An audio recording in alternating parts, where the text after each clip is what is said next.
loyalty. You heard Derrick talk several times about a team. Well, I don't know how many guys, how many people in this room ever played a sport?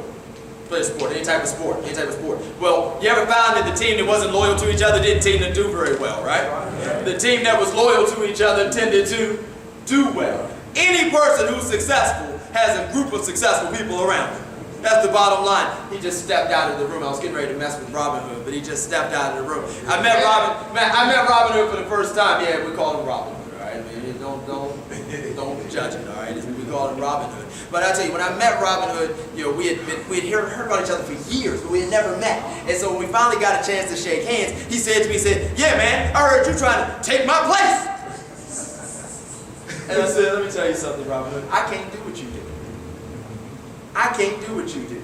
It is the combination of what you do and what I do put together that makes the dream work." And I don't want to be cliche and say that teamwork makes... Man, Robin Hood! Robin Hood, I'm talking about you! You're not even in the room! Hey, I'm a working man.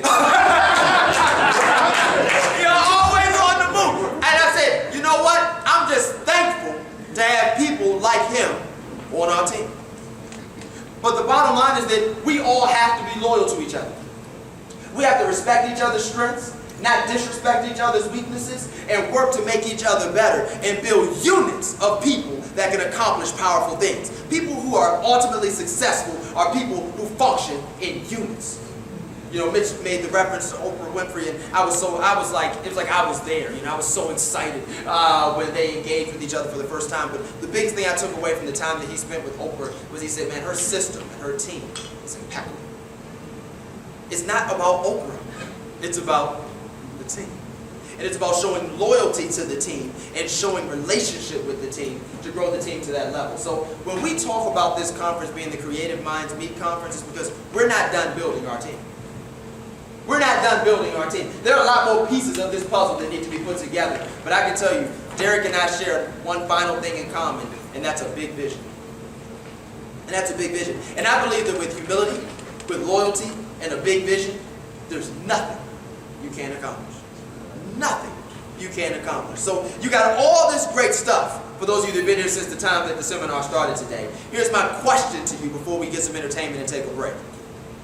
What are you going to do next? What's next? What's next? I mean, so many people that leave places inspired, they feel educated, they're encouraged, and they go home, and tomorrow's the same as yesterday. Training, motivation means nothing if you don't apply it.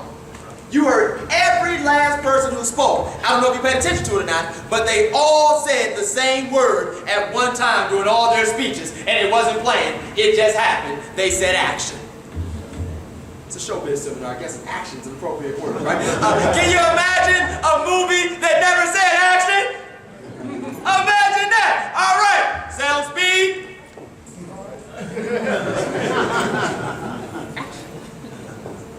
It'd be a pretty boring, yeah, it'd be a pretty miserable time on the set, right? At some point, you gotta roll.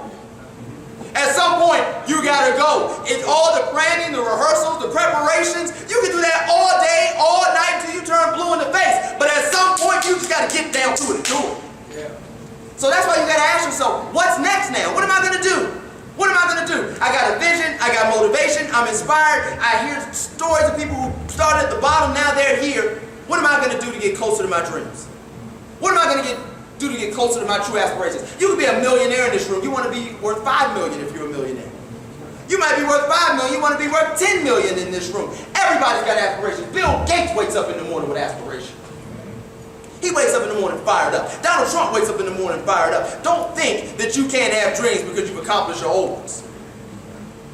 So come up with a new set of visions. Come up with a new set of goals. Don't leave this seminar and be the same tomorrow. Don't be the same tomorrow. Ask yourself, what's next? What am I going to do different? How am I going to change my reality? How am I going to grow my business from this level to the next level? How am I going to start my business? How am I going to move to the next level in whatever I'm doing? How am I going to change my reality tomorrow? And then start taking action. And you will be shocked at the manifestation that happens immediately. I'm talking immediately. Because when does change happen? In an instance. I hope if nothing else happened over the last hour and a half, we helped change your thought process just a little.